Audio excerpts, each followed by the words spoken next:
안녕하세요. 춘천 한마음교회 김수지입니다. 저는 다른 사람을 배려하지 않고 막말을 해서 학창시절 왕따를 당했었는데요. 부활하신 예수님을 만나 하나님의 인격을 가진 사람으로 변화되어 복음을 전하며 살고 있는 간증을 나누려고 합니다.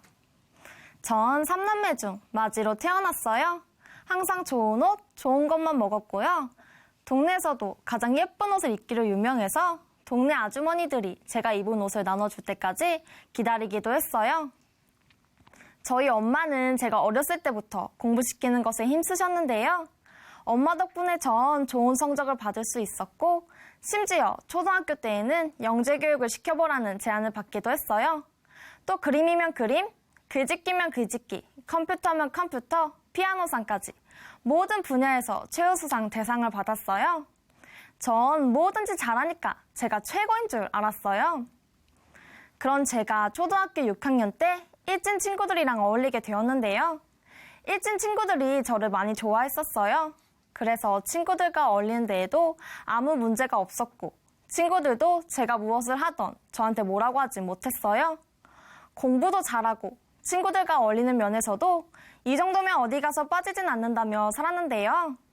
그러다 보니 전 제 멋대로 말하고 제 멋대로 행동하기 시작했어요. 하루는 학교 신발장에 놓인 신발들을 보면서 신발에 물 붓고 싶다 생각이 들어서 신발 전체에 물을 붓고 도망갔어요. 친구들이 젖은 신발을 신고 찝찝해할 기분을 생각하니 너무 신나고 즐겁더라고요. 한 번은 학교 앞 가게에서 파는 군것질이 너무 먹고 싶어서 옆에 있던 제 친동생에게 야, 저것 좀 훔쳐와 시켰고 동생은 제가 너무 무서워서 아무 말도 못하고 제가 원하는 것을 훔쳐왔어요. 어느 날 정규 부회장이었던 친구가 제게 연애 편지를 준 거예요. 읽어보니 수지야, 나 너 좋아해. 우리 사귀자 라고 써있는 거예요. 근데 전 그 아이가 너무 싫었거든요. 저는 그 자리에서 이딴 거 왜 썼어? 편지를 갈기갈기 찢어서 그 친구 얼굴에 확 뿌려버렸어요. 전 제 생일날에도 친구들한테 제가 원하는 것을 사오라고 시켰는데요. 제가 원하는 것 아니면 받지 않았어요. 편지도 사람 성의라고 하는데 진짜 편지만 써주는 애들 이해가 안 갔어요. 케이크도 정성스럽게 만든 거 안 먹어요. 친구들이 정성스럽게 만들어줘도 야, 만든 거 맛없어. 이 돈이면 비싼 거 사오지 왜 만들어 왔어? 친구들에게 무안을 주기도 했어요. 저랑 친해지고 싶어하는 친구가 생일카드와 함께 도너츠를 선물로 사다 주었는데요. 포장을 열어보니 제가 싫어하는 모양만 잔뜩 골라 사왔더라고요. 보자마자 전 도너츠를 사물함에 처박아 버렸습니다. 며칠 동안 꺼내지 않아 벌레가 우글우글거려 친구들이 경악을 금치 못했습니다. 전 친구들의 입냄새나 이에 낀 고춧가루도 참을 수가 없었는데요. 어느 날은 버스 앞에서 친구가 절 보면서 환히 웃는데 이에 고춧가루가 꼈더라고요. 그걸 보자마자 참을 수 없던 저는 야, 너 이에 고춧가루 좀 빼! 했더니 친구가 화가 났는지 한동안 저랑 얘기를 안 한 적이 있어요. 전 친구들이 저에게 충고를 해주던가 하면 너나 잘해 했고 쉽게 웃을 수 있는 대화에도 이게 웃겨? 뭐가 웃겨? 분위기를 싸하게 만들기도 했어요. 성격이 활발하다던가 잘난 척하는 친구들을 보면 너 그렇게 잘났어? 왜 이렇게 오버해? 가만히 좀 있어. 친구들을 민망하게 하기도 했어요. 전 저보다 잘난 척하거나 예쁜 척하면 솔직히 꼴보기가 싫었어요. 전 저보다 잘난 게 꼭 그렇게 배가 아프더라고요. 그런데 제가 돼지라고 생각했던 친구에게 남자친구가 있는 거예요. 저런 애도 남자친구가 있는데 왜 난 없어? 그 친구가 너무 미워졌어요. 그 돼지가 착각하지 않게 주제를 좀 알게 해주고 싶어서 어떻게 하면 그 돼지가 상처를 받을까 고민만 하고 지냈던 적도 있어요. 전 동생한테도 상처를 주었는데요. 동생이 옷을 입고 나오면 야, 그거 진짜 널려 벗어 했고 뭘 하든 한심하다는 듯 비웃기도 했어요. 밥을 먹을 때에도 맛있는 반찬을 2개씩 집어먹으면 야, 너 배고팠니? 배고팠어? 야, 네가 다 먹어라. 무안을 줘서 동생이 밥 먹다가 온 적도 있어요. 그런데 언젠가부터 친구들이 절 멀리 하더라고요. 현실을 외면하려 했지만 천하의 김수지는 혼자가 되어버렸습니다. 정말 믿을 수가 없었어요. 반 남자애들도 제가 왜 혼자가 된 건지 궁금해하기도 했어요. 그런데 제 말과 행동에 상처받은 친구들이 하나둘씩 늘면서 저를 왕따시켰다는 사실을 알자 저랑 친하게 지내던 남자친구들도 저를 왕따시키기 시작했어요. 물론 애들이 절 멀리한다 해서 무너질 제가 아니었어요. 그래, 어디 한번 그래봐. 너네가 그래봤자 난 절대로 무너지지 않을 거야. 이렇게 이악 물고 버텼어요. 혼자가 될수록 더 당당하고 자존심을 부려서인지 날이 가면 갈수록 친구들은 저를 더 힘들게 했어요. 저는 어느새 반에서의 왕따를 넘어 전교에서의 왕따까지 감당해야만 했습니다. 제 마음이 한순간에 찌질해지더라고요. 김수지, 너 이것밖에 안 돼? 마음속으로 수십 번은 괜찮은 척 했지만 제 마음과는 다르게 정말 죽고 싶은 생각이 들더라고요. 제게 학교라는 곳은 지옥과도 같았어요. 그러다 보니 학교 오가는 길 옆에 높은 건물이나 흐르는 강물을 보면 죽고 싶다는 생각이 들었어요.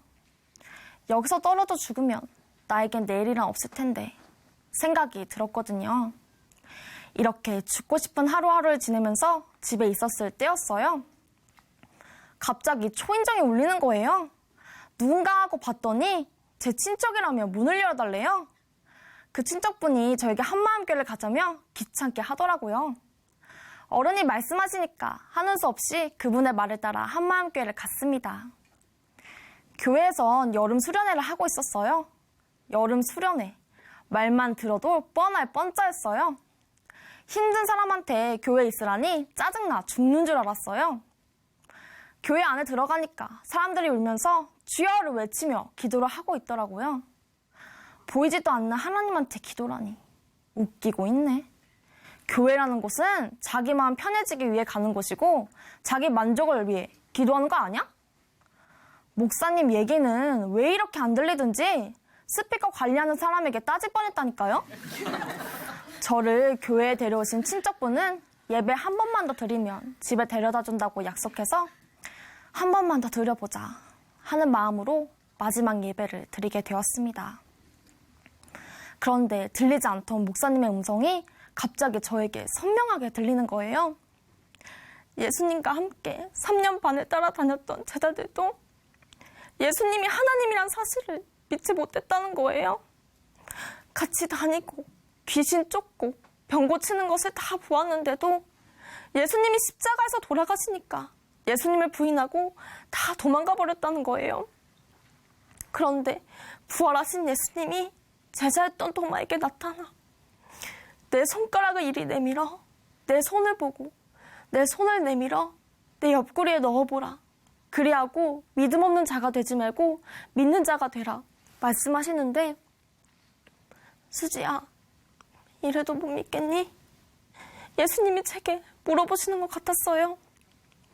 부활하신 예수님을 보자마자 나의 주시며 나의 하나님이라고 고백한 도마의 고백에서 아, 예수님이 부활하셔서 하나님으로 인정되셨구나. 이분이 나의 주인이시구나. 하나님이 진짜로 살아계셨어. 제 마음이 그대로 무너져 내렸습니다. 그런데 제가 더 놀란 것은 사도행전 17장에 모든 사람에게 믿을 만한 증거를 주셨다는 말씀이었어요. 모든 사람이라면 온 인류를 말하는 것이고 지구상에 있는 모든 사람에게 쉽게 믿을 수 있는 증거를 주셨다는 거잖아요. BC와 AD의 기준이 되시는 예수님. 예언대로 죽으셨다가 다시 살아나셨다는 것이 역사에 정확히 기록되어 있으니까 직접 보지 않아도 만져보지 않아도 제자들처럼 그 시대에 살지 않았어도 확실한 증거를 보고 확실히 믿을 수 있는 거였어요. 예수님의 부활은 실제로 일어난 사건이니까요.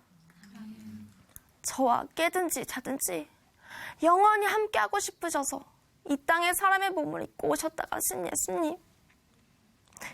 예수님이 찔리심은 나의 허물을 위함이고 예수님이 상하심은 나의 죄악을 인함이고 예수님이 징계를 받음으로 나 김수지가 평화를 누리고 예수님이 채찍에 맞음으로 나 김수지가 나음을 입은 것이었습니다. 아멘. 겉옷뿐만 아니라 속옷까지도 군병들에게 빼앗기시고 십자가에 달려 죽으신 예수님. 이 끔찍한 상황은 나를 위한 것이었어요. 나 때문이었어요. 죄에 싹쓴 사망이기에 하나님을 버리고 내가 주인 되어 산 나 대신 전능자가 죽으신 것이었어요. 전능자의 생명과 맞바꾼 십자가 사랑, 이 모든 것을 확증해주는 것이 부활이었어요.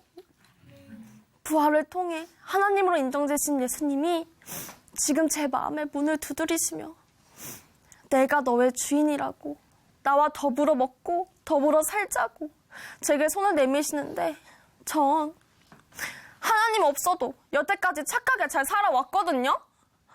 전능자 하나님을 무시하며 대들고 있는 제가 보이는데 저 때문에 괴로워하고 상처받아 울던 아이들의 얼굴이 생각이 났어요. 제가 주인되어 아무렇지 않게 내뱉었던 말들에 아이들이 상처받았을 것을 생각하니 친구들에게 너무나도 미안했어요. 하나님, 용서해 주세요. 부활하신 예수님이 저의 주인이신데 제가 예수님을 믿지 않고 제가 주인되어 제 멋대로 말하고 행동하며 제가 주인되어 살았습니다. 예수님, 제 마음의 주인 되어주세요. 부활하신 예수님만이 오직 저의 주인이십니다. 고백하고 또 고백하였습니다.